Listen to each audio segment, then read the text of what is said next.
A new era in American politics began when Joe Biden was inaugurated as the 46th President of the United States, and he wasted no time in reestablishing links with key global alliances. How are world leaders reacting to the transfer of power and President Biden's return to the world stage? Dr. Glen Duerr is Associate Professor of International Studies at Cedarville University. He's an expert on nationalism and secession, comparative politics, and international relations theory. Thanks so much for taking some time for us today. Thank you for having me. You're also a citizen of three countries, born in the UK, lived in Canada, and obtained your PhD in the US, so you bring a very unique perspective today. During his inauguration speech, President Biden said, "The world is watching and we have a message. We'll repair our alliances with the world once again and meet tomorrow's challenges." Can you give us the broad strokes in terms of international reaction to the election and the current state of the U.S. democracy?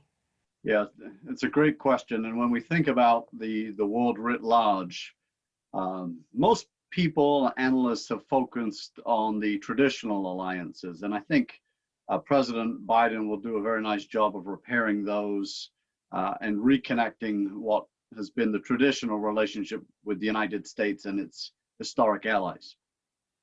But the issue is a little more complex because President Trump certainly gained new ground in some areas. If we think of Brazil, for example, with President Bolsonaro, Prime Minister Narendra Modi of India, as well as a range of leaders throughout Eastern Europe, he created some new ties for the United States. So it's really kind of a complex one because on the one hand, for a Justin Trudeau of Canada or Lopez Obrador of Mexico, Boris Johnson of the United Kingdom, Emmanuel Macron of France, those relationships will probably reset back to what those citizens of those countries would normally expect.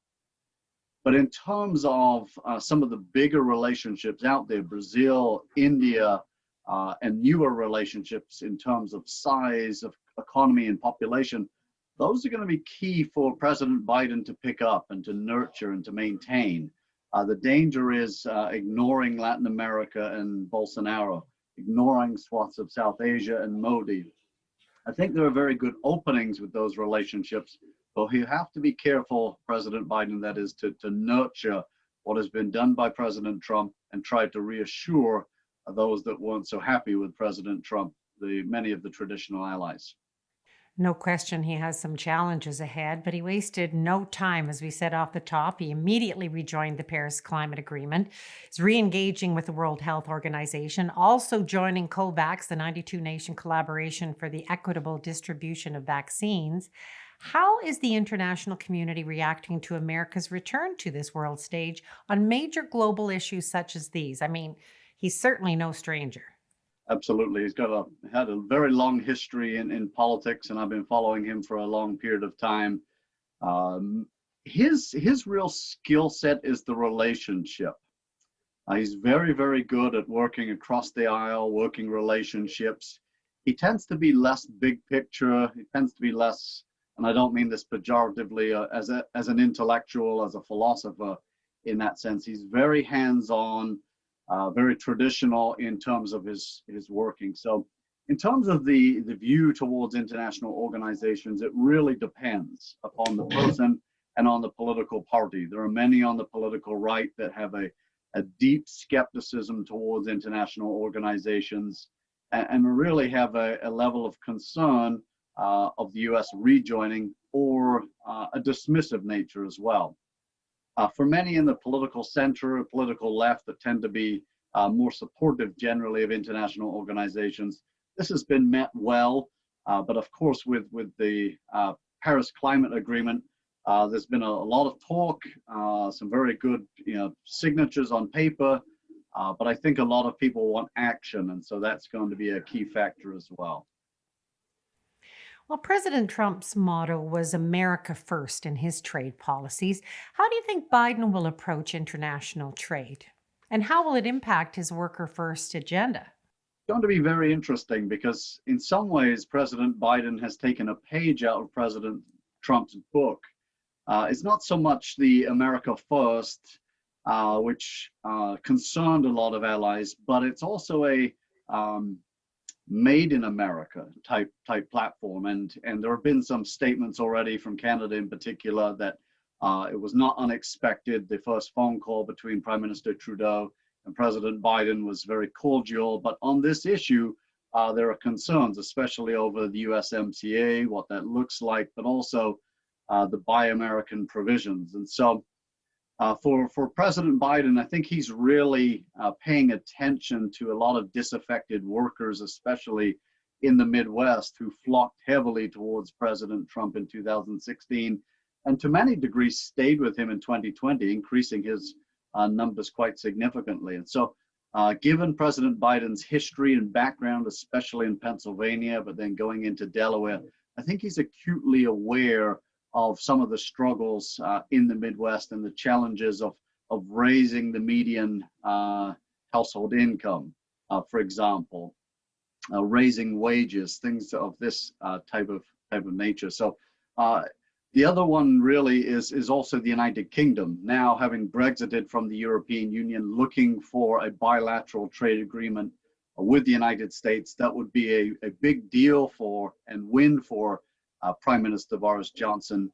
But there are going to be some of these provisions, sticking points for President Biden as well. The other interesting one really is China. The bilateral China-US trade has surpassed even the US-Canada bilateral trade in terms of overall numbers, making it the biggest bilateral trade between two countries anywhere in the world. But there's a heavy skew here. The United States imports far more from China than it exports. And this gets at one of the core issues between Biden and Trump. And so I think it's going to be very interesting to see how President Biden manages the relationship with China. It's likely to be less aggressive than under President Trump, but President Trump really tried to push back to be seen as fighting for those workers, especially in the Midwest. President Biden will need a similar view because as one election finishes, a lot of people already look forward to the next one. And so the clock is already ticking. Well, let's hop across the pond for a moment. You are the author of the book Secession and the European Union, and that is a whole other interview I hope that we can do at some point down the road. But there have long been comparisons between President Trump and Boris Johnson, one out of office, the other one dealing with the ramifications of Brexit right now. Does the end of the Trump administration have implications for Johnson's government in terms of policy, public appeal? It certainly could to some degree, but they are two different animals. They do share sentiments, both populist and rightist typically, but certainly for Prime Minister Johnson, he won an awfully big majority government in December of 2019, and so there will be some staying power.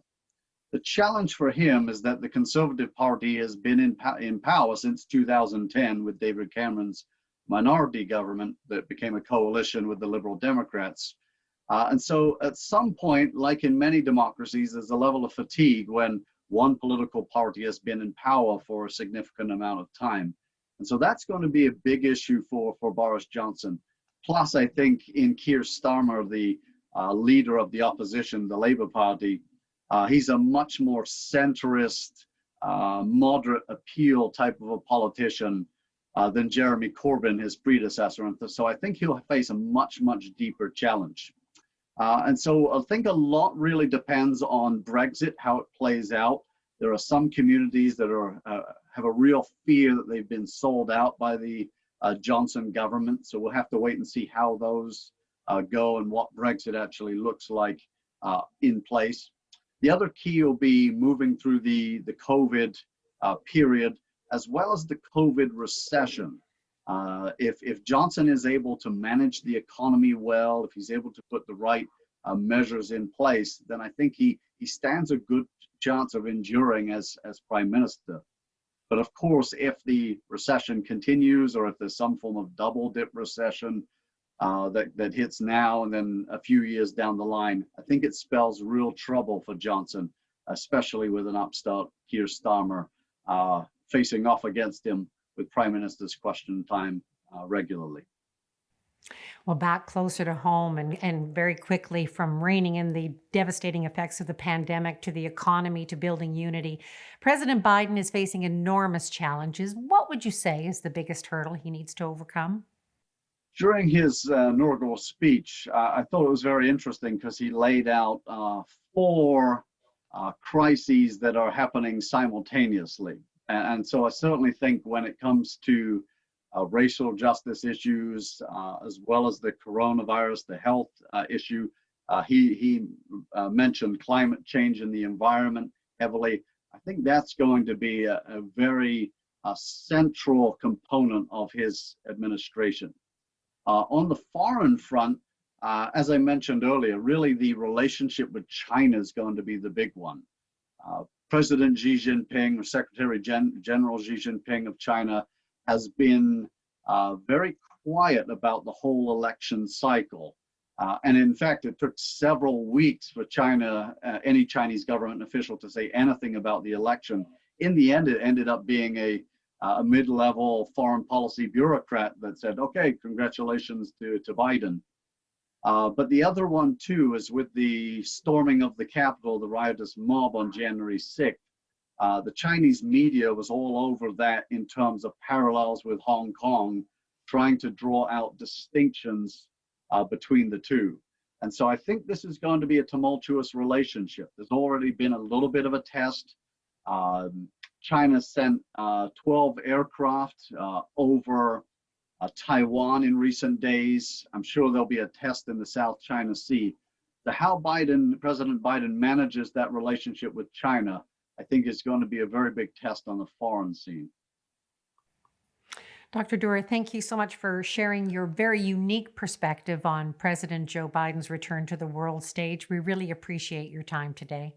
My pleasure. Thank you for having me.